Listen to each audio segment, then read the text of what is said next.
Shabbat Shalom, que l'Éternel Dieu vous bénisse et vous garde. Nous voici donc à la paracha 47. Nous sommes là le dernier Shabbat du 5e mois et nous voyons la paracha 47. C'est donc en fait aujourd'hui le mardi prophétique 38, ok, avec Marc chapitre 6, verset 53 à Marc chapitre 7, verset 8. Nous allons voir ces passages, les étudier plus en détail, mais avant, on va remettre cet instant à l'Éternel, notre Dieu, notre Père. Père très saint, nous te rendons grâce dans le précieux nom de Yeshua. Que ton nom soit béni, honoré et loué toujours et partout, dans nos cœurs et dans nos vies. Étends ta main bienfaisante sur chacun de nous, à la gloire de ton Saint.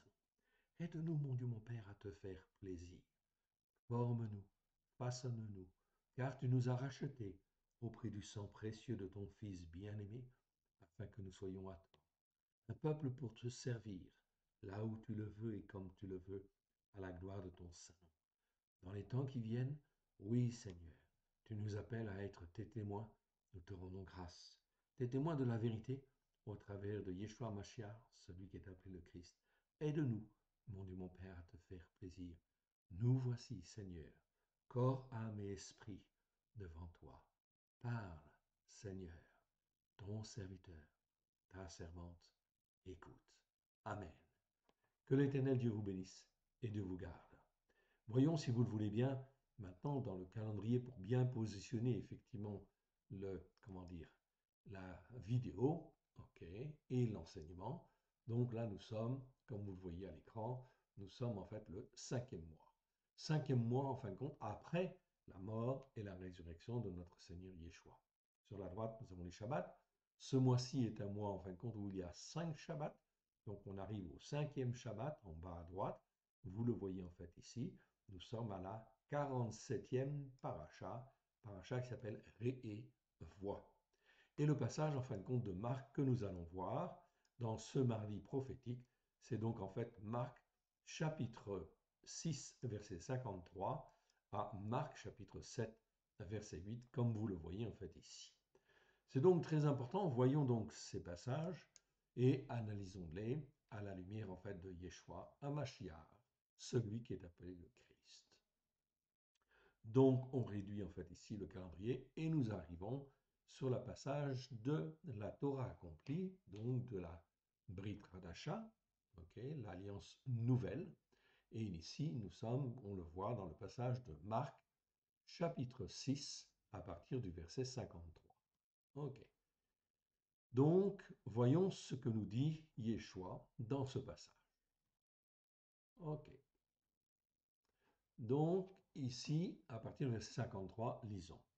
Après avoir traversé la mer, ils vinrent dans le pays de Guinessar. Guinessar, c'est traduit en français par Génézareth. Ça se trouve a priori, en fait, à l'ouest du lac de Tibériade, au-dessus de la ville de Tibériade et en dessous de Capernaum, Capernaum, en fait, ici. Et ils y abordèrent. Lorsqu'ils furent sortis de là-bas, les gens ayant aussitôt reconnu Yeshua, parcoururent tous les environs, et l'on se mit à apporter tous ceux qui étaient mal sur des lits. Donc, vous voyez, à ce moment-là, 5 mois après la mort et la résurrection de Yeshua, eh bien, ce qu'il a déjà fait en réalité dans ces 5 mois est tellement glorieux, tellement puissant. La puissance de Dieu est là pour se faire connaître. Eh bien, effectivement, tout le monde connaît Yeshua. Bien évidemment, la réputation de Yeshua n'est plus à faire. On court à droite et à gauche et on ramène. On ramène en fait ici de tous les environs, on ramène tous ceux qui étaient mal ou tous ceux qui étaient malades. Ok, ici c'est le mot kakos, donc ça veut dire tous ceux qui sont mal, d'une manière générale, sur des lits, partout où l'on savait qu'ils étaient. Donc même ceux qui n'arrivaient pas à se déplacer, on les prend et en fait on les emmène sur des lits. Tout ça vers Yeshua. Vers Yeshua dont la réputation donc n'est plus à faire maintenant.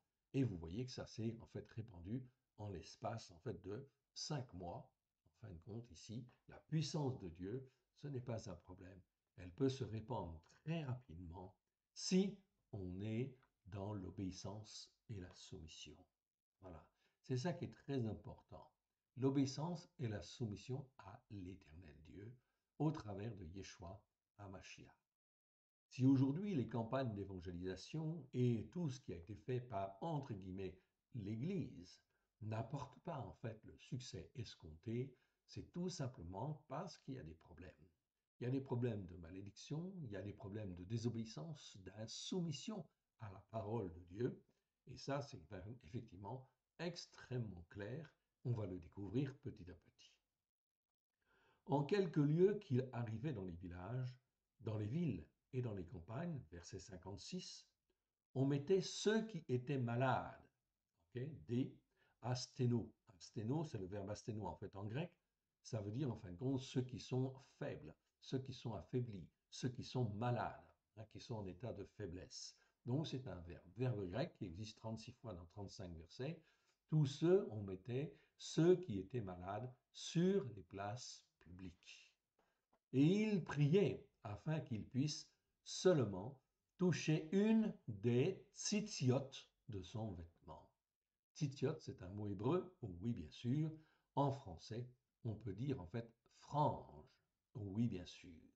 C'est donc très important en fait ici de comprendre ce que Yeshua avait en fait à son vêtement. Ce sont des franges. Ici, dans nos traductions, la théologie du remplacement de l'Église a fait traduire ce mot par le bord du vêtement. En fait, il ne s'agit absolument pas du bord du vêtement, mais d'un symbole, une frange qu'on appelle tzitzit en fait en hébreu. Tzitziot au pluriel, c'est un mot féminin, donc on devrait dire une des tzitziot de son vêtement. Et tous ceux qui la touchaient étaient sauvés. Ah, mais c'est très important. Alors qu'est-ce que c'est en fin de compte ces franges? Eh bien, c'est tout simplement, en fin de compte, je vais vous le montrer, parce que j'en ai en fait ici autour de mon vêtement. Vous allez le voir, je pense que vous le voyez en fait ici. Donc voilà, ça ce sont des franges, c'est une frange. C'est donc en fait un ensemble de fils qui sont tressés d'une manière, et effectivement, il y a du fil bleu dedans, parce que l'Éternel dit qu'il faut effectivement mettre un fil bleu, qui est l'image et le symbole de Yeshua, du Messie en fait qui est à venir. Donc ces tzitziot, si je puis dire, eh bien nous en avons aux quatre coins du vêtement, en fait ici, comme vous le voyez, en fait ici tout simplement, pour rappeler en fait quoi? Les commandements de l'Éternel. Donc ces tzitziot, si je puis dire, ne sont pas effectivement magiques en fait ici. Non, absolument pas. Elles sont, comme Dieu l'a dit, le symbole en fait des commandements de Dieu. Donc lorsque en fait les enfants en fait ici, les fils et les filles qui sont malades, ils savent très bien, puisqu'on est dans la culture en fait juive à l'époque, eh bien, effectivement, ils savent très bien que les tzitziot rappellent les commandements de Dieu. Donc, lorsqu'ils viennent toucher, en fait, ici, ces tzitziot, c'est comme s'ils, en fait, disaient à Dieu le Père, nous te demandons pardon parce que nous n'avons pas écouté et nous n'avons pas mis en pratique comme tu le demandais. Et nous n'avons pas respecté, en fait, tes commandements pour les appliquer avec grâce et vérité. Le passage, en fin de compte, je vais vous le donner, en fait, ici, nous allons même le voir, c'est effectivement donc dans Nombre. Nombre chapitre 15, versets 37 à 41. Comme vous le voyez en fait apparaître à l'écran, en fait ici, je l'agrandis encore un tout petit peu, parce que c'est vraiment en fait trop important en fait ici. Ok. Donc, qu'est-il dit en fait ici dans Nombre chapitre 15, versets 37 à 41? Voyons ce qu'il dit. L'Éternel dit à Moshe, parle aux fils d'Israël et dis-leur de faire absolument, ici c'est faire, ou tresser en fait comme on veut, puisqu'il s'agit en fin de compte d'un vêtement, mais c'est faire. Et le verbe en fait ici est en fait conjugué au parfait. Ça veut dire quoi? Ça veut dire en fait ici, comme vous voyez ici, c'est-à-dire au parfait. Ça veut dire ça doit être accompli, ça doit être effectif, ça doit être visible, ça doit être en fin de compte, ok, une image de quoi? Des commandements de Dieu. Et des commandements de Dieu de faire absolument, comment ça, de génération en génération. C'est-à-dire, chaque génération, on doit enseigner en fait aux enfants et aux petits-enfants à porter en fait des tzitziot. Pourquoi? Tzitziot ou des franges. Ici, c'est marqué en fait en hébreu une frange. Une frange en fait ici, eh bien vous le voyez en fait ici, c'est le mot effectivement tzitzit. Tzitzit au singulier, en fait ici, tzitziot en fait au pluriel. C'est un mot qui n'est pas très répandu en fin de compte dans la Torah. Il existe en fait que 4 fois dans 3 versets. C'est tout. Mais c'est un ordre de l'Éternel afin que les enfants d'Israël puissent toujours se rappeler les commandements de Dieu. Lisons en fait la suite du verset. Parle aux fils d'Israël et dis-leur de faire absolument de génération en génération une frange au bord de leurs vêtements et qu'ils mettent un cordon bleu sur cette frange au bord de leurs vêtements. Donc le cordon bleu, eh bien effectivement, il doit être au milieu effectivement de ces, en fin de compte, autres cordons blancs, en fait ici. Et ce cordon bleu, il peut être tissé, formaté, en fait ici, selon différentes formes. Ça ne pose pas de problème. Ok? Généralement, il y a une signification, oui bien sûr. Comme vous le voyez en fait ici, sur ces franges que moi, en fin de compte, j'ai effectivement, en fait ici, l'Éternel, le nom de l'Éternel. L'Éternel est un, en fait ici, ok, et en fait le nom des 12 tribus, en fait, d'Israël. Les 12 tribus d'Israël. C'est donc en fait très important. On peut faire une signification, oui bien sûr. Et il y a un fil bleu, car tout se réalise au travers, en fin de compte, de Yeshua, Hamashiach, celui qui est le Christ. Donc ils mettent un cordon bleu sur cette frange au bord de leurs vêtements. Ce n'est pas un aspect religieux, c'est en fait un commandement de l'Éternel. C'est en fait une instruction de l'Éternel. C'est une règle, comme vous le voulez, mais tout cela, ça avait une raison d'être. Verset 39. Quand vous aurez cette frange, vous la regarderez et vous vous souviendrez de tous les commandements, de l'Éternel. Donc ici, c'est bien marqué en fait, kol mitzvot, donc ça veut dire tous les commandements. Un commandement, c'est mitzvah en fait en hébreu, mitzvot en fait au pluriel. Et vous vous souviendrez de tous les commandements de l'Éternel. Pourquoi faire? Ensuite, c'est marqué pour les mettre en pratique. C'est vraiment simple en fait ici. Est-ce qu'on est dans l'obéissance? Est-ce qu'on est dans la soumission?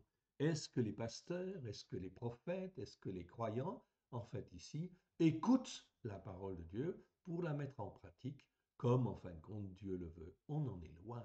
Oui, bien sûr. Alors il faudrait peut-être se secouer un petit peu, de manière en fin de compte à revenir dans l'obéissance et la soumission à ce que Dieu demande. Donc ici, les commandements doivent être mis en pratique. Quand Dieu dit de faire le Shabbat, de faire les fêtes de l'Éternel, nous devons les faire en fait aussi. C'est une obligation. C'est apprendre à se soumettre à l'Éternel Dieu, à être dans l'obéissance. C'est donc extrêmement important et fondamental. Donc ici, je reprends le verset 39. Quand vous aurez cette frange, vous la regarderez et vous vous souviendrez de tous les commandements, j'ai bien dit ici tous les commandements de l'Éternel, pour les mettre en pratique, et vous ne suivrez pas les quoi? Les désirs de vos cœurs. Ici, cœur, en fait, ici, c'est le mot levav, en fait, en hébreu, et le mot levav, c'est le cœur charnel, en fait, ici, ok, qui, en fin de compte, bien sûr, alimente notre corps, en fait, en sang, mais c'est aussi notre cœur, en fait, ici, tout l'aspect, en fait, ici, interne de l'homme, ok, ses pensées, ce qu'il est, ce qu'il veut faire, ses désirs, etc. Tout cela est compris, en fin de compte, dans ce mot cœur. Mais c'est un cœur qui n'est pas formé, les vaves. Sinon, quand un cœur il est formé au travers de la parole de Dieu, il est façonné par la parole de Dieu, eh bien il y a un autre mot en hébreu pour dire le mot cœur, c'est le mot lève. Donc le Seigneur nous dit qu'au travers de la parole de Dieu, d'un cœur naturel, d'un cœur en fait ici qui existe en fait ici, eh bien en fin de compte, ce cœur lévave doit être transformé par en fait ici la parole de Dieu afin de devenir un lève, c'est-à-dire un cœur entier tourné vers Dieu dans ce cas-là.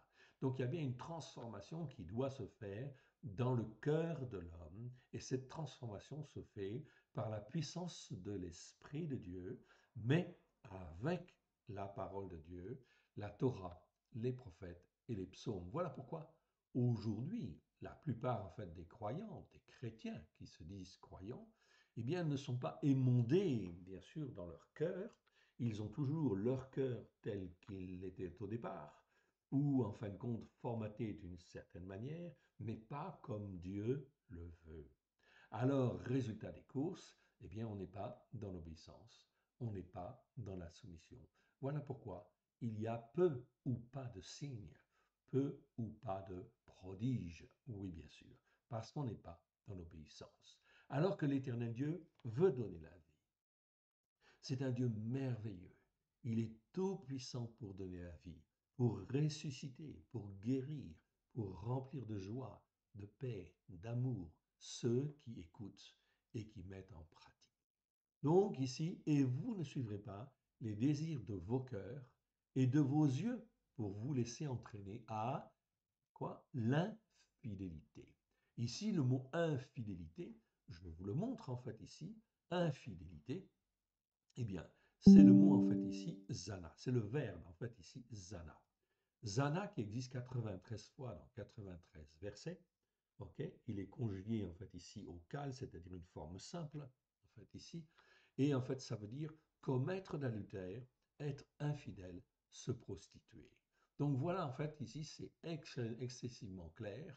Donc ici, afin de ne pas te livrer, te laisser entraîner à l'infidélité ou à commettre l'adultère avec d'autres dieux, avec d'autres doctrines, avec en fait ici des choses que Dieu n'a pas dit en fait ici dans la Torah, les prophètes et les psaumes. Donc là, on est vraiment, on met le doigt en fait sur l'infidélité, la désobéissance et l'insoumission à Dieu. Donc Dieu, il est capable, bien évidemment, en fin de compte, ok, puisqu'il gère tout, il est le maître du ciel et le maître de la terre, il peut bénir, oui bien sûr, mais il veut d'abord bénir ses enfants, ceux qui écoutent et qui mettent en pratique, ceux qui, en fait ici, se repentent aussi quelque part, et ça c'est très important car l'homme n'a pas forcément été instruit comme il fallait, mais quand il sait, l'homme doit se repentir. Repentez-vous, car le règne de Elohim est proche. Oui, bien sûr. Mais on ne trompe pas Dieu, bien évidemment.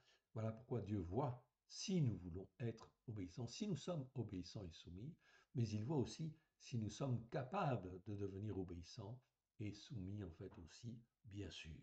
Parce qu'il peut voir que parmi effectivement les hommes, qui en fin de compte sont dans la désobéissance ou sont dans la soumission, ils le sont par méconnaissance ou aussi en fait parce qu'ils ont été entraînés et bien évidemment Dieu va secouer le monde afin que les hommes et les femmes puissent se poser les bonnes questions. Verset 40. Vous vous souviendrez ainsi de mes commandements. Mitzvah, mitzvot.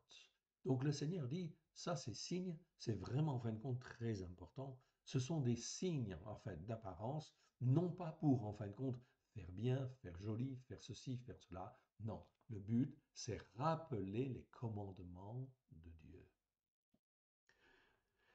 Et donc là, pour les apprendre, eh bien, il faut parfois toute une vie, oui, bien sûr. Il faut lire la parole, ok, il faut l'étudier, il faut écouter en fin de compte des vidéos, oui, bien sûr, mais il n'y a pas de secret. Il faut apprendre. Il faut être éduqué, formé, façonné à la gloire de l'Éternel. Verset 40, vous vous souviendrez ainsi de mes commandements. Vous les mettrez en pratique et vous serez saints. Vous les mettrez en pratique. On retrouve en fait ici le fait, le Seigneur insiste ici dans ce deuxième verset, il l'avait déjà dit au verset 39, Il le redit au verset 40, ok, vous vous souviendrez de mes commandements et vous les mettrez en pratique. Vous les mettrez en pratique. Et vous serez saints, en fait, ici, parce que vous êtes dans l'obéissance et la soumission, eh bien, vous serez saints, c'est-à-dire vous serez à part, ok, et pour votre Elohim, pour votre Dieu, en fait, ici. Mais c'est mieux de dire, en fait, Elohim, car le mot Dieu est un mot d'origine grecque et qui, en fin de compte, est utilisé à toutes les sauces. Oui, bien sûr. Donc, en hébreu, il y a plusieurs mots pour dire le mot Dieu, et c'est donc très important d'apprendre aussi ces nuances. Cela vient petit à petit lorsqu'on écoute et que l'on met en pratique. Vous les mettrez en pratique et vous serez saints. Ça veut dire quoi? Ça veut dire que vous serez mis à part des choses de ce monde, mis à part en fin de compte des transgressions, mis à part des péchés, mis à part en fin de compte de l'iniquité de ce monde, et vous serez dans le monde, mais vous ne serez pas de ce monde. C'est donc très important et fondamental. Vous serez saints, ok, pour votre Elohim. Pour l'éternel notre Dieu, c'est donc extrêmement important. Et plus j'écoute, plus je mets en pratique, plus en fait je monte sur la montagne de la sainteté de l'éternel Dieu, sur la montagne de Sion. Et plus effectivement je monte, et bien plus je suis protégé, plus je suis gardé, plus effectivement je vois des choses venir, mais qui ne sont pas effectivement pour moi, notamment tout ce qui est fléau en fait à venir, l'épée, la peste, ok, la famine, toutes ces choses-là qui vont venir sur notre monde, eh bien en fin de compte pour éprouver les hommes et les femmes, pour qu'ils se posent les bonnes questions. Donc il ne faut pas aller trop vite, il ne faut pas dire c'est la fin du monde, etc. Et parce que nous sommes chrétiens, nous allons être enlevés, etc. Non, si je suis chrétien, si je dis que je suis chrétien, est-ce que j'écoute, est-ce que je mets en pratique comme Dieu le veut? Est-ce que j'obéis au commandement de Dieu? Est-ce que je suis soumis à ce qu'il nous demande? Vous les mettez en pratique et vous serez saints pour votre Elohim. Verset 41. Je suis l'Éternel, votre Elohim, qui vous ai fait sortir du pays de Mitzraïm. Oui, bien sûr. Ici, on parle des enfants d'Israël. C'est Moshe qui parle. Donc, il est en train de rappeler aux enfants d'Israël que Dieu, en fin de compte, l'Éternel Dieu, l'Éternel Elohim, les a fait sortir à main forte et à bras étendus de la puissance de l'Égypte, qui, en fait, les maintenait dans l'esclavage. Aujourd'hui, en 2022, c'est exactement en fait la même chose. L'Éternel Dieu dit, je suis le Tout-Puissant, je suis l'Éternel, votre Elohim, et je peux vous sortir des griffes de ce monde, oui bien sûr. Je peux vous sortir des ténèbres. Je peux effectivement vous emmener vers le pays de la promesse, si du moins vous écoutez et vous mettez en pratique. Et si en fin de compte vous passez par le baptême, la traversée de la mer Rouge, en réalité, c'est l'image en fait compte du baptême. Ils étaient dans les eaux, ils sont passés au travers des eaux afin de vivre une vie nouvelle. Eh bien, le baptême, c'est exactement la même chose et le même principe. Quand je décide de me baptiser, eh bien, ça veut dire en fait, Seigneur Dieu, j'accepte ta parole comme étant la vérité au travers de Yeshua Mashiach, celui qui est appelé le Christ. Et maintenant, je veux marcher selon ta parole, écouter tes commandements, écouter tes lois, avec grâce et vérité, au travers de Yeshua Mashiach, celui qui est appelé le Christ, parce que je veux te servir et je veux aller vers la montagne de la sainteté, sur la montagne de Sion, afin de grandir, d'être élevé et de m'approcher de toi, le seul vrai Dieu, unique et vrai. Je suis l'Éternel, votre Elohim, qui vous ai fait sortir du pays de Mitzrayim. Donc par Dieu, rien n'est impossible. Quelle que soit la situation dans laquelle je me trouve aujourd'hui, où vous vous trouvez aujourd'hui, l'Éternel Dieu est le Tout-Puissant. Ce qu'il veut, c'est une attitude d'humilité et de repentance. S'il y a de la repentance et de l'humilité, l'humilité de reconnaître que nous étions dans l'erreur, eh bien à ce moment-là, l'Éternel Dieu, au travers de Yeshua Mashiach, ne peut qu'agir et en fin de compte nous prendre par la main afin de nous former, de nous façonner et de nous conduire vers la montagne de la sainteté. Je suis l'Éternel, votre Elohim, qui vous ai fait sortir du pays d'Israël pour être quoi? Elohim pour vous. C'est pas dit dans nos traductions, c'est marqué pour être votre Dieu. Non, non, on ne doit pas traduire comme ça. Le texte hébreu dit pour être Elohim pour vous, c'est-à-dire le Dieu de la création, celui qui a créé le ciel, celui qui a créé la terre, celui qui est le Tout-Puissant. Okay? Donc Dieu dit, je serai cet Elohim-là pour vous. Je serai le Tout-Puissant. Rien, en fait, ici, ne pourra, en fin de compte, ici, vous empêcher d'avancer, vous empêcher d'être guéri, vous empêcher, en fin de compte, de recevoir les bénédictions que j'ai réservées pour vous. Je serai Elohim pour vous. C'est donc très important, cette expression, en fait, ici. Ce n'est pas votre Elohim, c'est je serai Elohim pour vous. Je suis l'Éternel, votre Elohim. Là, je retrouve bien l'expression votre Elohim. Elohim qui vous appartient, oui, bien sûr. Donc en hébreu, on a bien ces deux formes en fait. Revenons donc à notre texte en fait ici. Notre texte en fait dit, ok, verset 56, en quelques lieux qu'ils arrivaient, dans les villages, dans les villes, dans les campagnes, on mettait ceux qui étaient malades sur les places publiques et ils priaient afin qu'ils puissent seulement toucher une des tzitziot. On dit très souvent couramment un des tzitziot, mais le mot tzitzit est féminin en fait en hébreu, donc c'est mieux de dire une des tzitziot, une des franges de son vêtement. Ça veut dire quoi? Je répète, ce n'est pas un objet magique. Ça veut dire simplement qu'en faisant cette attitude, celui qui était malade reconnaissait intimement ne pas s'être rappelé les commandements de Dieu pour les mettre en pratique. Et le fait de les toucher, de les saisir, eh bien, cela voulait dire à Dieu, je me repens, je te demande pardon parce que je n'ai pas écouté tes commandements pour les mettre en pratique comme j'aurais dû en fait le faire. Et tous ceux qui la touchaient, en fait, ici, bien sûr, parce que c'est une frange ou c'est une tzitziot, en fait, ici, peu importe le nom, et tous ceux qui la touchaient étaient sauvés. Ici, en fait, dans nos Bibles en français, on traduit souvent par guéri. Non, c'est pas guérir. C'est le mot sozo. En fait, ici, je vous le montre. Sozo. Voilà. Sozo, c'est un verbe, en fait, ici, qui existe 110 fois dans 102 versets. Okay. Et ça veut dire sauver.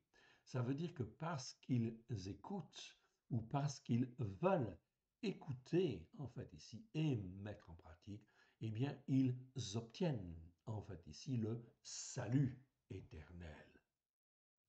Avec, en fait, ici, probablement aussi la guérison pour la plupart, oui, bien sûr, car la guérison, c'est un aspect, en fait, ici, du salut. Le salut, en fin de compte, ici, c'est le salut éternel, bien évidemment, car si tu écoutes les commandements de Dieu, eh bien, tu es sauvé.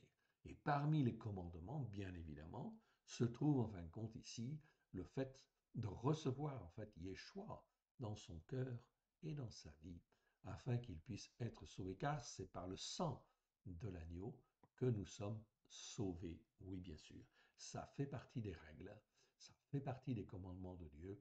Ok, il n'y a qu'un seul sauveur, c'est Yeshua. Oui, bien sûr. Et en fait, il ne nous donne pas simplement la guérison, il nous dit simplement, vous serez sauvés.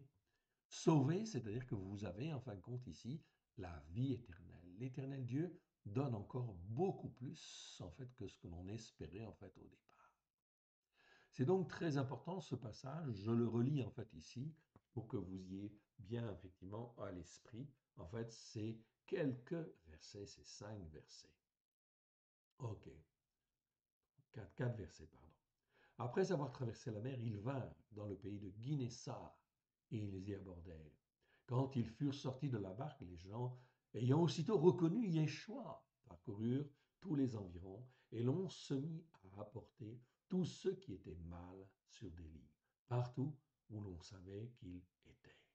En quelques lieux qu'ils arrivaient, dans les villages, dans les villes ou dans les campagnes, on mettait ceux qui étaient malades sur les places publiques et ils priaient afin qu'ils puissent seulement toucher une des tzitziot, une des franges de son vêtement. Et tous ceux qui la touchaient étaient sauvés. Là, c'est ce qu'on appelle en fin de compte, c'est bien, comment dire, une scène qui montre en fait la repentance des hommes et des femmes. Tous ceux qui avaient un repentir sincère, une repentance sincère, vis-à-vis de l'Éternel, tout cela était sauvé. Oui, bien sûr. On est là dans la culture juive, donc ça ne posait aucun problème, bien évidemment. Donc voilà pourquoi aujourd'hui, eh bien, c'est toujours la même chose, bien évidemment. C'est l'obéissance et la soumission en fait à Dieu qui en fait nous permet d'aller effectivement plus loin et d'obtenir la vie éternelle. Le deuxième passage de cette comment dire, Brit Hadasha que nous lisons ce Shabbat, c'est Marc, chapitre 7, verset 1. Ce passage est aussi très important. Regardons-le voir. Regardons et voyons plutôt. Les pérouchim, ce sont les pharisiens, et quelques sophrim, les sophrim, ce sont les scribes, donc c'est les mots en fait en hébreu, ici, venus de Yerushalayma. Yerushalayma, c'est en fait ici Jérusalem. Dans le Nouveau Testament, ce que les nations appellent le Nouveau Testament, Jérusalem en fait se dit Yerushalayim, en fait ici, dans certains versets, et Yerushalayma, en fait ici, dans en fait l'autre moitié des versets. Donc il y a deux noms différents, en fait ici. Yerushalayma, c'est plutôt la cité physique, en fait, c'est le Jérusalem physique, c'est la Jérusalem terrestre, on va dire, tous ceux qui étaient de cette Jérusalem-là, c'est-à-dire qui ne faisaient pas partie forcément de la Jérusalem céleste, Yerushalayim. C'est donc en fait aussi très probablement pour cela que nous avons en fin de compte deux noms dans en fait le Nouveau Testament, en hébreu en fait ici, et en grec, oui bien sûr, on le retrouve, mais dans les traductions françaises, les traducteurs n'ont pas jugé utile en fin de compte de faire la distinction, ce qui est dommage. Donc ici, ceux qui sont venus de Yerushalayma, cela veut dire en fin de compte ici, ils ne sont pas forcément ou très spirituels. Verset 2. Ils virent quelques-uns de ses disciples prendre leur repas avec des mains impures, c'est-à-dire non lavées, et ils en firent des reproches. Ils en firent des reproches, ici est écrit en gras, tout simplement parce que ce sont des mots qui n'existent pas dans la plupart des traductions françaises, parce que, effectivement, ils ne sont pas traduits à partir du texte grec, le TR, le texte reçu. Comme vous voyez entre parenthèses, le début de ce verset commence par TR. Ça veut dire que ici nous utilisons le texte grec du XVIIe siècle et non pas le texte grec du XIXe siècle. Le texte grec du XIXe siècle, c'est un texte grec que les nations ont mis en place pour supprimer du texte grec du XVIIe siècle un certain nombre en fait de mots pour en fin de compte faciliter les traductions. Et effectivement, des mots qu'ils considéraient comme inutiles, mais ça, c'est la main de l'homme. Donc, la plupart des Bibles, en fait ici, françaises, mais aussi en fait étrangères, sont traduites sur le texte grec du XIXe siècle. Est-ce que Dieu apprécie en fin de compte ce genre de choses? La réponse est non. Dès lors que l'on modifie l'écriture, eh bien cela entraîne automatiquement et systématiquement des malédictions, oui bien sûr, qui vont faire que les croyants ne vont pas être élevés spirituellement dans la plénitude de ce que Dieu voudrait, bien évidemment. Donc ça pose problème, même si en fait ici on supprime des mots qui semblent pas forcément très importants, on ne touche pas à la parole de Dieu. Que ce soit le texte grec ou que ce soit le texte en fait hébreu, il faut garder, être au plus proche des textes originaux. Voilà pourquoi nos traductions sont effectivement très proches. Donc, ils leur en firent des reproches. Donc ici, Les pérouchim, ceux qui étaient détenteurs de la tradition, ok, les sophrim du système religieux, en fait, ici, les officiels du système religieux, en fait, ici, firent des reproches aux disciples de Yeshua. Pourquoi? Parce qu'ils mangeaient avec des mains considérées, en fait, impures. Elles n'étaient pas forcément impures, en fait, ici, au sens spirituel du terme, selon la parole de Dieu et selon Christ, mais en réalité, à leurs yeux, ils étaient impurs, ou leurs mains étaient impures, parce que non lavées selon le rituel que eux avaient mis en place. Verset 3. Or, les pérouchim, les pharisiens, et tous les Yéhoudim, en fait ici, donc la tradition juive et tous les juifs de l'époque, ne mangent pas sans s'être lavés soigneusement les mains jusqu'au coude, en fait ici, conformément à la tradition des anciens.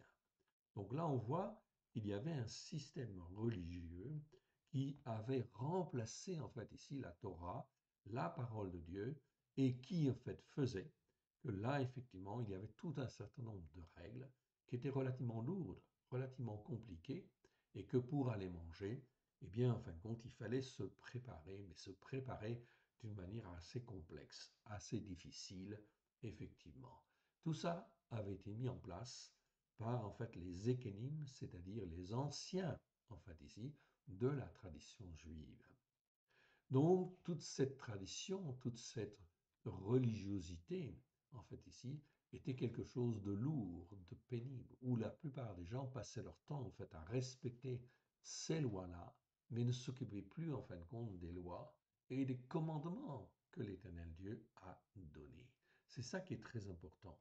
Ce qui est important, c'est d'écouter les paroles que Dieu nous donne, ses lois, ses règles, ses commandements, ses jugements, mais en fait ici, de ne pas forcément respecter la tradition des anciens, c'est-à-dire les lois des anciens, les règles des anciens, les commandements des anciens, la tradition des anciens, qui peut être en fait erronée et qui peut en fin de compte prendre plus d'importance dans nos cœurs, dans nos vies, que en fait ici, la Torah, les enseignements de la Torah. Tout ce qui est en fin de compte dans la Torah, c'est-à-dire les lois, les règles, les commandements, les jugements en fin de compte que l'Éternel Dieu nous donne.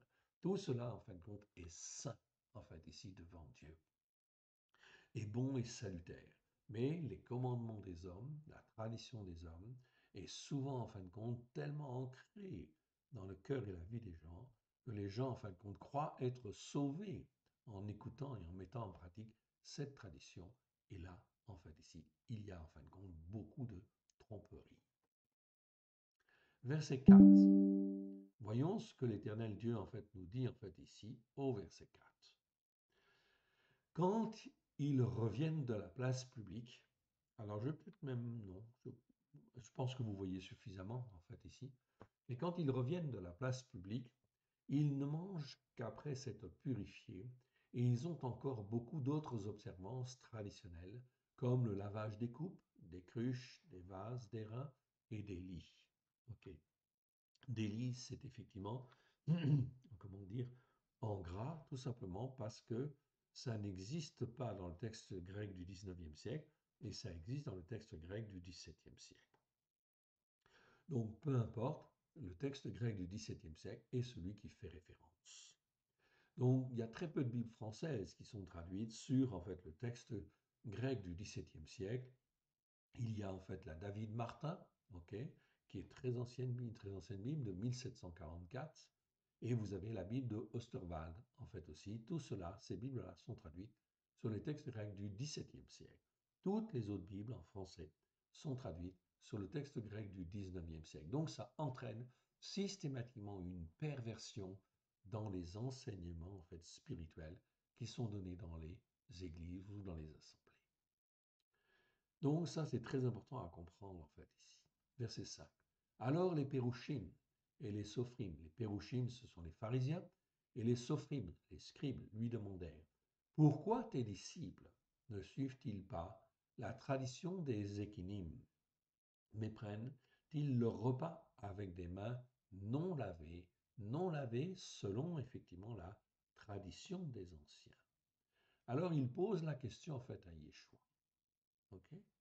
Et Yeshua répond très clairement, en fait ici, vous le voyez en fait ici apparaître à l'écran.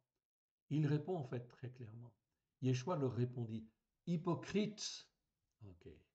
Donc Yeshua les traite d'hypocrites. Yeshayahu a bien prophétisé sur vous, ainsi qu'il est écrit.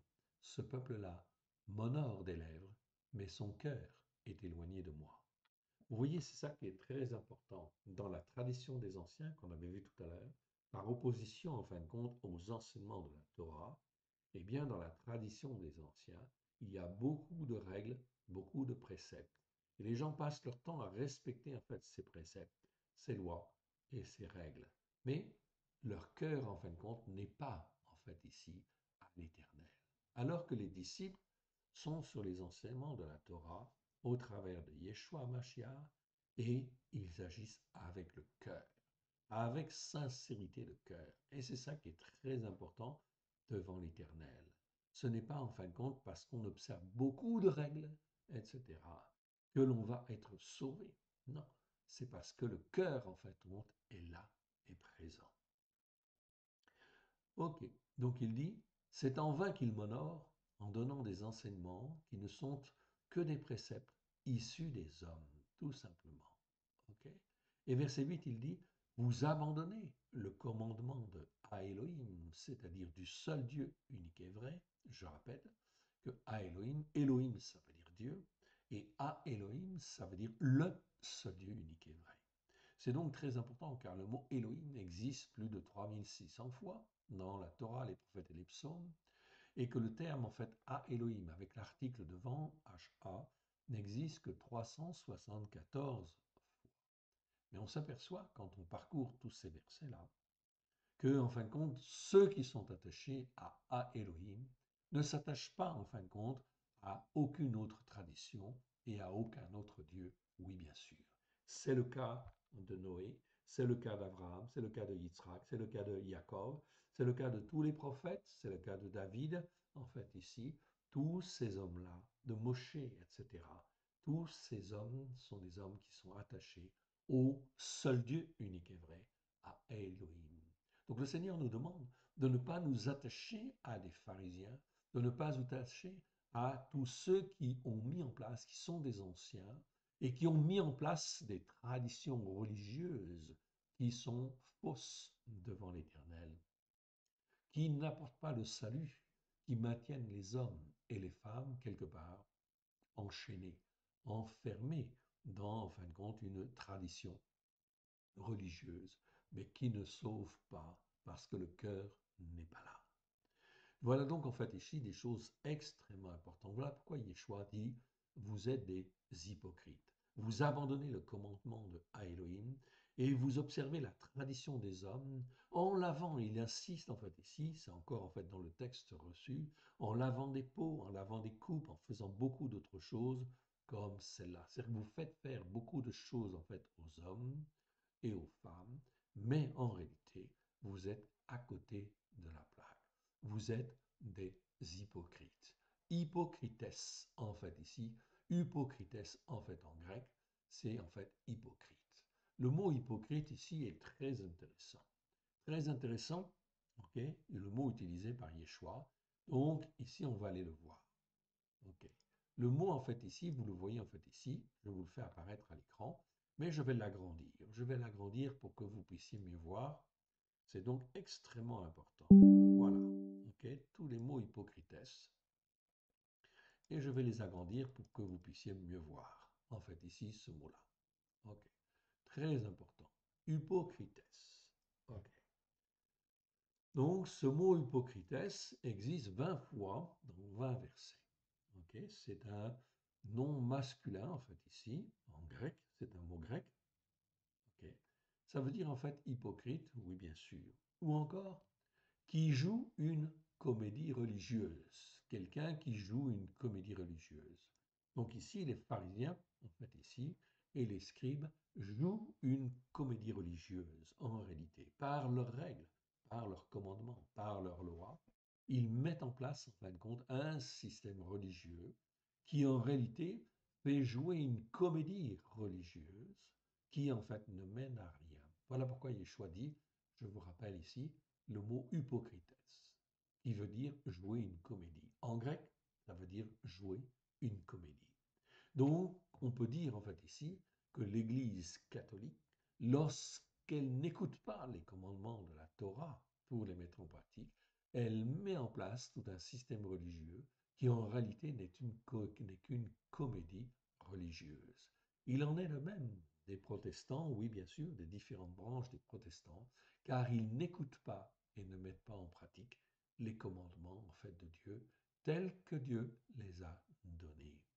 C'est donc très important de comprendre aussi que cet héritage spirituel qui vient des catholiques, des protestants, est aussi en fait reporté chez les évangéliques, à tel point que les évangéliques ne font pas le Shabbat non plus, pour la plupart, et effectivement ne font pas les fêtes de l'Éternel, donc ils n'écoutent pas les commandements, en fin de compte, de l'Éternel pour les mettre en pratique. La conséquence de cela, Yeshua dit, tout cela, c'est de l'hypocrisie religieuse.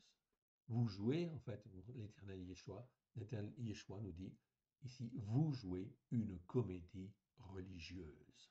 Et vous enfermez, en fait, les hommes et les femmes dans, en fin de compte, une religion, en fin de compte, qui ne sauve pas, mais qui les maintient, en fait, en quelque part, emprisonnés, en fait, ici, quelque part, parce qu'ils n'écoutent pas, leur cœur n'écoute pas et ne mettent pas en pratique comme Dieu le veut. Alors qu'il suffirait que les uns et les autres se repentent, reconnaissent qu'ils ont été dans l'erreur et en fait se repentent et viennent à Dieu en disant, bon Dieu mon Père, je te demande, je veux venir à ta parole, je veux l'écouter et la mettre en pratique avec grâce et vérité au travers de Yeshua HaMashiach, celui qui est appelé le Christ.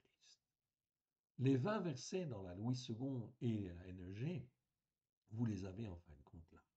On peut les parcourir parce que ça va nous enseigner, oui bien sûr, beaucoup. Matthieu chapitre 6, verset 2. Lors donc que tu fais l'aumône, ne sonne pas de la trompette devant toi, comme font les hypocrites dans les synagogues et dans les rues, afin d'être glorifiés par les hommes. Je vous le dis en vérité, ils reçoivent leur récompense. C'est donc en fait très important, en fait, ici, de bien comprendre ces aspects-là, en fait, ici. Là, on est dans l'aspect religieux. On se fait voir, on se montre, ok, parce qu'en fin de compte, on fait l'aumône, etc. Tout cela, en fin de compte, bien sûr, est mauvais. Matthieu chapitre 6, verset 5. Lorsque vous priez, ne soyez pas comme les hypocrites, qui aiment à prier debout dans les synagogues et au coin des rues pour être vus des hommes. Je vous le dis en vérité, ils reçoivent leur récompense. Donc c'est Yeshua qui le dit très clairement en fait ici. Ils reçoivent leur récompense. Ils jouent une comédie religieuse tout simplement. Matthieu chapitre 6, verset 16. Donc nous le voyons là. Okay. Lorsque vous jeûnez, ne prenez pas un air triste comme les hypocrites, qui se rendent le visage tout défait pour montrer aux hommes qu'ils jeûnent. Je vous le dis en vérité, ils reçoivent leur récompense. Okay. Matthieu chapitre 7, verset 5. Okay. Donc Yeshua a parlé en fait dans tous les évangiles. Hypocrites, en fait ici. Haute, première, tu joues une comédie religieuse, le Seigneur dit. En fait ici, tu joues une comédie religieuse. Ôte premièrement la poutre de ton œil, et alors tu verras comment ôter la paille de l'œil de ton frère. Donc là, c'est une remise en question de chacun.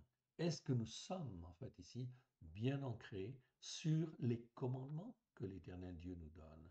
Est-ce que je fais le Shabbat? Est-ce que je fais les fêtes de l'Éternel? Est-ce que j'essaye d'écouter et de mettre en pratique les enseignements de la Torah, les commandements de la Torah, en fait, ici, des prophètes et des psaumes? Yeshua, en fait, ici, je vous le rappelle, portait des franges à son vêtement, des tzitziot, pour rappeler les commandements de l'Éternel. Ce qui veut dire quoi? Ce qui veut dire que tous ceux qui appartiennent à Yeshua doivent aussi se rappeler en fait les commandements de l'Éternel pour les mettre en pratique et se souvenir en fait ici de ces commandements pour ne pas les oublier. C'est donc très important. Sinon, si on fait autrement, on est quoi? On joue une comédie religieuse. On n'est pas dans la vérité, bien évidemment, et on ne peut pas être transformé, on ne peut pas être façonné comme Dieu, en fin de compte, le veut, et glorifier le Père, le Fils et l'Esprit Saint, comme il convient. Matthieu chapitre 15, verset 7. Qu'est-ce qui nous est dit en fait ici? Hypocrites, Ésaïe a bien prophétisé sur vous quand il a dit, bien évidemment. Donc ça, on connaît le verset, on a vu tout à l'heure. C'est donc très important, donc c'est bien répété dans les différents évangiles. On parle de tous ceux qui commettent, qui en fait font une comédie religieuse. Si je n'écoute pas les commandements de Dieu, je suis dans l'hypocrisie religieuse. Je suis dans la désobéissance, je suis dans l'insoumission, et je fais croire aux hommes et aux femmes que je suis dans la vérité, mais je ne suis pas dans la vérité. Voilà pourquoi il faut être sur les commandements de Dieu. Comme Yeshua l'a été, bien évidemment. Yeshua l'a été, évidemment, d'une manière en fait très claire. Ensuite, Matthieu 22, verset 18, Jésus, Yeshua, connaissant leur méchanceté, répondit, pourquoi me tentez-vous, hypocrite, vous qui commettez une comédie religieuse, en fait ici, pourquoi me tentez-vous, en fait ici? Vous apparaissez comme juste, mais en réalité, vous ne mettez pas en pratique. Vous n'êtes pas juste. Vous jouez une comédie religieuse. Matthieu chapitre 23. Chapitre 23, en fait ici, c'est un chapitre où nous avons beaucoup, effectivement, en fait, l'utilisation de ce mot-là, de ce mot hypocrites, hypocrite en français. Malheur à vous, scribes et pharisiens, hypocrites. Voilà ce que Yeshua dit. Malheur à vous. Okay? Les malédictions sont sur vous. Okay? À vous, scribes et pharisiens, qui en fait ici commettaient qui agissaient, qui faites une comédie religieuse, qui agissait en fait selon une comédie religieuse. Okay? La malédiction est sur vous. Okay? Malheur à vous. Parce que vous fermez aux hommes le royaume des cieux. Ah, très important. Donc on voit qu'en faisant cela, eh bien en fait, ils occupent les hommes à tout un certain nombre de règles, okay, mais en fait, le royaume des cieux leur est fermé. Voilà pourquoi il ne faut pas écouter ceux qui sont hypocrites, il faut écouter ceux qui sont sur la Torah, les prophètes et les psaumes, à la lumière de Yeshua. Oui, bien sûr. Ici, Yeshua dit bien, ok, ici, le royaume des cieux, vous fermez aux hommes le royaume des cieux. Vous n'y entrez pas vous-même. Yeshua dit très clairement, vous n'y entrez pas vous-même. Ok? Et vous n'y laissez pas entrer ceux qui veulent entrer, en fait, ici. Donc, vous les détournez, en fait, spirituellement, de la vocation dans laquelle ils étaient appelés, en fait, ici. Ok? Parce qu'ils étaient appelés par Dieu. Et vous les détournez, vous les empêchez de rentrer dans le royaume de Dieu. Voilà pourquoi, mon frère, ma sœur, la parole de Dieu est la vérité. Psaume 119, verset 142, je le répète, Torah traimet, il est dit en hébreu. Ça veut dire ta Torah est la vérité. Mon frère, ma sœur, écoute la Torah avec grâce et vérité, les enseignements de la Torah avec grâce et vérité au travers de Yeshua. Et tu vas retrouver un christianisme juif, essentiellement juif, exclusivement juif, tel qu'il était en fait au 1er siècle avec Yeshua et ses disciples. Aujourd'hui, le christianisme moderne n'a rien à voir avec le christianisme de Yeshua. Non, car le christianisme de Yeshua était un christianisme qui était posé sur la Torah, les prophètes et les psaumes. Matthieu chapitre 23, verset 14. Malheur à vous, scribes et pharisiens hypocrites. Là encore, Yeshua dit, ok, la malédiction est sur vous. Malheur à vous, scribes, ok, et pharisiens hypocrites qui jouez une comédie religieuse, parce que vous dévorez les maisons des veuves, que vous faites, ok, pour l'apparence de longues prières et que vous faites pour l'apparence de longues prières. À cause de cela, vous serez jugés plus sévèrement. Et quand l'Éternel s'occupe en fin de compte des hommes et des femmes directement, eh bien, ça pose vraiment en fin de compte de graves problèmes à ces personnes, bien évidemment. Il ne faut pas être dans la main contre Dieu, certainement pas. Matthieu chapitre 23, verset 15. Malheur à vous, scribes et pharisiens. Donc malédiction sur vous, en fait, ici. Scribes et pharisiens qui jouaient une comédie religieuse. Bon, donc on peut dire ici, malheur à vous, malédiction sur vous, pasteurs et prophètes, hypocrites, qui jouaient une comédie religieuse, qui n'écoutaient pas la Torah pour la mettre en pratique avec grâce et vérité. Parce que vous courez la mer, ok, et la terre pour faire un prosélyte, c'est-à-dire vous faites des campagnes d'évangélisation, mais pourquoi faire? Pour ramener les hommes et les femmes, ok, dans l'hypocrisie religieuse, à en fait pratiquer une religion évangélique ou une religion ceci qui n'est pas celle de la Torah, des prophètes et des psaumes, qui n'est pas celle de Dieu. Donc là, en fait ici, malheur à vous, ok, malédiction sur vous.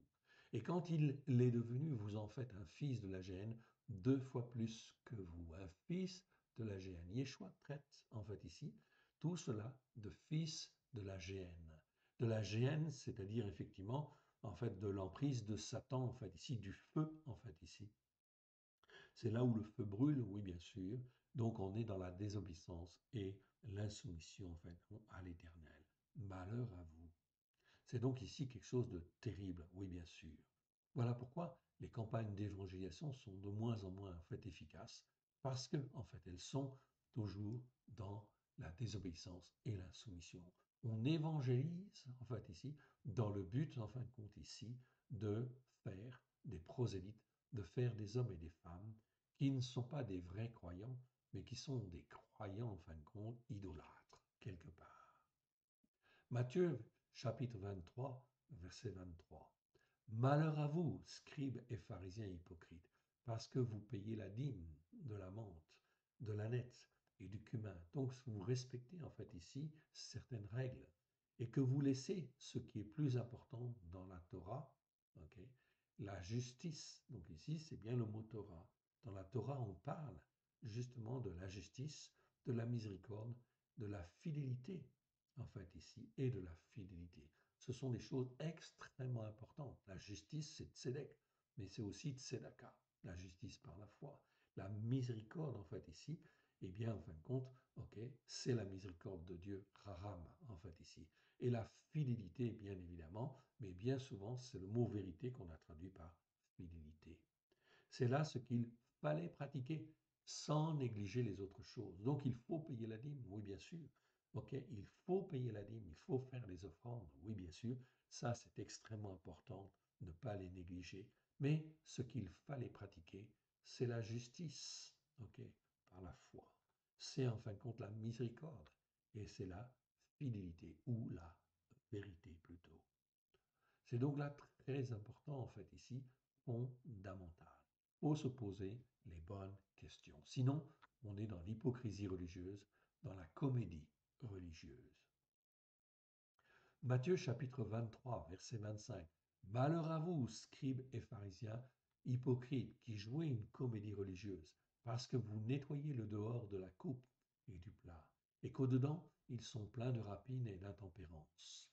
Cela veut dire quoi, tout simplement? C'est qu'on fait en fait en apparence des choses, ok, pour paraître bien. On s'habille bien, on semble propre, on est poli en fait ici. Il y a donc en fait ici une certaine manière de vivre, mais en fait ici à l'intérieur, dans le cœur, ils sont pleins de rapines et d'intempérance, de choses en fin de compte abominables devant l'Éternel Dieu, en fait ici, car ce que Dieu veut, c'est changer le cœur.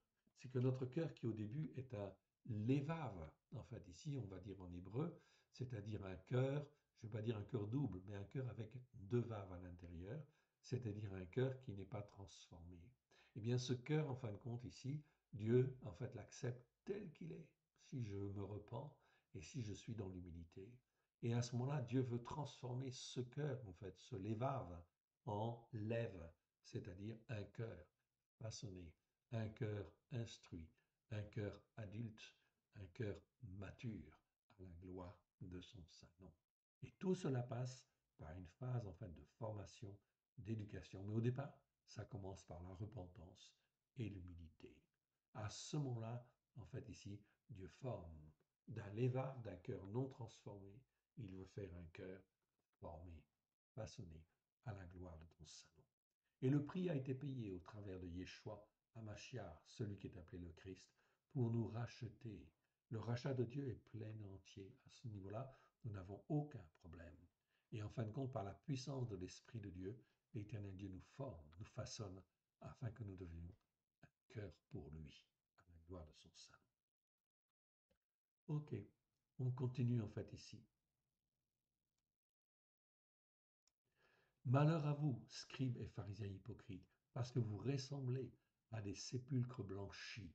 C'est-à-dire qu'en réalité, vous êtes beaux en fait en apparence, ok, qui paraissent beaux au dehors, mais qui au dedans sont pleins d'ossements de mort et de toutes sortes d'impuretés. C'est-à-dire que le cœur n'a pas été travaillé, n'a pas été façonné. On est là dans l'hypocrisie religieuse pleine et entière. Matthieu chapitre 23, verset 29. Nous lisons en fait ici. Voyons ce verset en fait ici. Malheur à vous, scribes et pharisiens, hypocrites qui jouez une comédie religieuse, parce que vous bâtissez des tombeaux des prophètes et ornez les sépulcres des justes. C'est-à-dire qu'en réalité, vous vous tournez en fait ici par votre système religieux, vous vous tournez contre les vrais prophètes et en fin de compte contre tous ceux qui veulent être justes, qui veulent écouter en fait la Torah et la mettre en pratique. Eh bien, vous allez vous opposer en fait à eux et vous allez en fait même les faire mourir pour certains, bien évidemment, alors qu'ils sont dans la vérité, parce qu'ils veulent en fait revenir à la Torah, aux prophètes et aux psaumes, à la lumière de Yeshua Mashiach. Voilà pourquoi, en fait, ici, nous devons être zélés pour l'Éternel Dieu, formés, façonnés, afin d'être les témoins que lui veut à la gloire de son Saint-Nom, au travers de Yeshua Mashiach, celui qui est appelé le Christ. Matthieu chapitre 24, verset 51. Donc on quitte le chapitre 23 et on va dans le verset 24, chapitre 24 maintenant de Matthieu. Il le mettra en pièces et lui donnera sa part avec les hypocrites. Hypocrites, en fait ici, c'est là qu'il y aura des pleurs et des grincements de dents. Oui, dans les temps qui viennent, mon frère, ma sœur, beaucoup de gens se croient être dans la vérité, alors qu'ils ne sont pas sur les racines hébraïques de la foi, alors qu'ils ne font pas le Shabbat, alors qu'ils n'écoutent pas les commandements de Dieu pour les mettre en pratique. Et là, en fin de compte, ils sont aveuglés dans leur cœur, dans leurs pensées. Un voile est sur leurs yeux. C'est pour cela qu'il y aura, en fin de compte, des pleurs et des grincements de dents, car ils n'entreront pas dans le royaume de Dieu. Si on joue, en fait, à l'hypocrisie, si on pratique, en fait, l'hypocrisie, eh bien, à ce moment-là, le royaume des cieux n'est pas pour nous. Ok? Ils n'entreront pas dans le royaume des cieux, dit Yeshua. Marc chapitre 7, verset 6. C'est le verset en fait que nous voyons en fait aussi aujourd'hui. En fait ici, on le rappelle. Marc chapitre 7, verset 6. Ok. Yeshua leur répondit, hypocrite, hypocrites. Ésaïe a bien prophétisé sur vous. Ainsi qu'il est écrit, ce peuple m'honore des lèvres, par toutes sortes de règles, en fait ici, mais son cœur est éloigné de moi. Leur cœur n'a pas été formé. Leur cœur est resté en fait un lévave, un cœur non formé, non façonné par la parole de Dieu, et n'est pas devenu un lève pour Dieu, un cœur entier pour Dieu, mais son cœur est éloigné de moi. Luc chapitre 6, verset 42. Ok. Comment peux-tu dire à ton frère, frère, laisse-moi ôter la paille qui est dans l'œil dans ton œil, toi qui ne vois pas la poutre qui est dans le tien.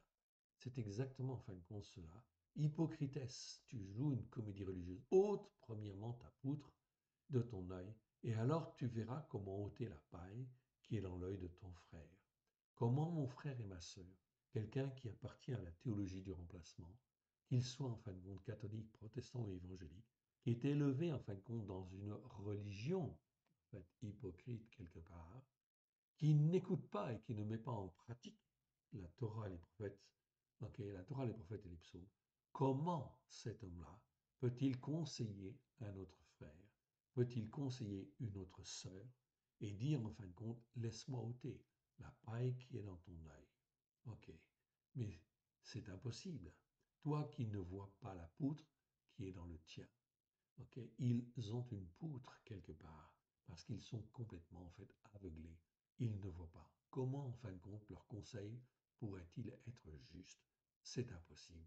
Voilà pourquoi dans les temps qui viennent, c'est extrêmement important. Il va y avoir beaucoup de faux pasteurs, beaucoup de faux docteurs qui vont venir, beaucoup de faux prophètes qui vont venir, que l'on va entendre, bien sûr, à droite et à gauche. Mon frère, ma sœur, s'ils n'écoutent pas les enseignements de la Torah pour les mettre en pratique, avec grâce et vérité, au travers de Yeshua Mashiach, celui qui est appelé le Christ, alors ne les crois pas. Car, effectivement, ce qu'ils peuvent dire ou ce qu'ils peuvent faire n'est pas posé sur la vérité. Ça pose enfin donc un problème de crédibilité dans les temps qui viennent. Surtout que le monde va être bousculé par toutes sortes de fléaux, par l'épée, par la famine, par la peste. Donc, résultat des courses, la situation globale va se dégénérer. En fait, ici, il y aura de plus en plus de détresse et de détresse angoissante. Voilà pourquoi que dans cette détresse angoissante, la seule manière de traverser, d'être paisible, c'est d'écouter les enseignements de Dieu et de les mettre en pratique, de se rappeler les commandements de Dieu et de les mettre en pratique avec simplicité, simplicité de cœur. Luc chapitre 12, verset 56. Nous le voyons en fait là maintenant. Ok. Hypocrite, hypocrites, vous savez discerner l'aspect de la terre et du ciel. Comment ne discernez-vous pas ce temps-ci? Donc, vous savez dire, tiens, aujourd'hui, le ciel est bleu. Donc, il fait soleil, donc il fait bon. OK. Et effectivement, si le ciel est couvert de nuages, eh bien, effectivement, selon l'intensité de ces nuages, eh bien, effectivement, on sait qu'il va tomber, il va pleuvoir, ou il va risquer d'avoir, en fait, ici, des choses, en fin de compte, pas très agréables. Vous savez discerner l'aspect de la terre et du ciel. Comment ne discernez-vous pas ce temps-ci? C'est-à-dire que vous ne voyez pas qu'aujourd'hui, en fait, ici, en 2022, nous sommes dans des temps, en fin de compte, qui, en fait, ici, sont des temps qui deviennent de plus en plus graves. L'épée, la famine, la peste vont se répandre sur le monde entier, pas seulement sur la France, mais sur le monde entier. Donc il va y avoir à droite et à gauche des guerres, à droite et à gauche des famines, à droite et à gauche il va y avoir de la peste, c'est-à-dire des contaminations, enfin compte des maladies qui vont paraître, etc. Donc les temps deviennent mauvais, très, très mauvais. Voilà pourquoi il convient de s'humilier et de se repentir. Repentez-vous, car le règne de Elohim est proche, du seul Dieu unique et vrai. Voilà pourquoi il faut écouter et il faut mettre en pratique, avec simplicité de cœur. Continuons en fait ici, le dernier verset qui nous intéresse, le voici en fait ici, Luc chapitre 13, verset 15.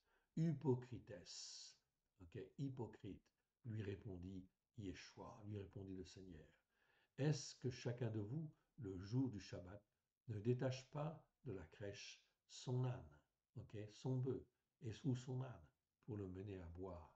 Oui, bien sûr. Donc, il y a ici faire preuve de bon sens, bien évidemment, devant le Seigneur. Donc la liste des versets, vous l'avez en fait juste en dessous, c'est ce qu'on a vu en fait ici. Ici sont les versets. On a en fait tous les versets où on a le mot hypocrites. Il y en a 20, c'est tout. Et ça nous montre en fait comment les hommes et les femmes aujourd'hui, eh bien, sont dans l'hypocrisie religieuse. L'hypocrisie religieuse, et donc ça c'est extrêmement important de bien voir, d'apprendre à discerner, d'avoir les yeux ouverts sur ce qui se passe afin de faire les bons choix devant l'Éternel. Je vous encourage, donc on va terminer par une petite prière. Ok. On va terminer par une prière. C'est donc extrêmement important, même si vous êtes seul dans votre coin, ok, ne participez pas à l'hypocrisie religieuse de telle assemblée ou telle autre assemblée. Essayez en fin de compte, par la grâce de Dieu, de vous attacher à la Torah, les prophètes et les psaumes, à la lumière de Yeshua, ce qu'on vous a jamais enseigné ou très peu enseigné, mais persévérez. Mieux vaut sortir, sortez, sortez du milieu d'eux, dit Paulos. Ok, ne participez pas à ce qu'ils font. Faites le bon choix. L'Éternel sera toujours là pour vous garder, vous et votre famille. Faites un culte à la maison, sortez des assemblées hypocrites, mais en fin de compte, écoutez la parole de Dieu, la Torah, avec grâce et vérité. Mettez en pratique les commandements de Dieu. Commencez à les mettre avec sincérité de cœur, simplicité de cœur, avec humilité devant l'Éternel. Repentez-vous, car le règne de Elohim est proche. Cela peut paraître difficile. Au début, c'est difficile, oui, mais il faut persévérer. Après, en fin de compte, vous aurez des contacts. L'Éternel vous mettra en contact avec telle autre personne qui font aussi ce genre de choses, qui reviennent en fin de compte à la Torah, pleine de grâce et de vérité, à l'écoute et à la pratique de la Torah avec grâce et vérité. C'est très, très important, fondamental dans les temps qui viennent, dans les temps où qui viennent, qui vont être extrêmement, extrêmement bousculés. Pas un peu bousculés, qui vont être très bousculés. Ok, il va y avoir, ok, vous allez voir une nouvelle à droite, une nouvelle à gauche. Ne vous inquiétez pas. Ok, écoutez et mettez en pratique. Rentrez dans l'obéissance et la soumission au commandement de l'Éternel Dieu avec simplicité de cœur. Faites confiance à l'Éternel. Ne vous occupez pas de ce qui se passe dans le monde. Regardez un petit peu, bien évidemment, pour être au courant, mais attachez-vous à l'Éternel Dieu, au travers de Yeshua Mashiach, celui qui est appelé le Christ. On va terminer par une petite prière. Père très saint, nous te rendons grâce dans le précieux nom de Yeshua, ton Fils bien-aimé. Étends ta main bienfaisante, nous te prions dans le précieux nom de Yeshua, ton Fils bien-aimé, celui qui est appelé le Christ. Tu as tout accompli il y a 2000 ans déjà, afin que les hommes et les femmes puissent choisir de t'écouter et de mettre en pratique tes commandements.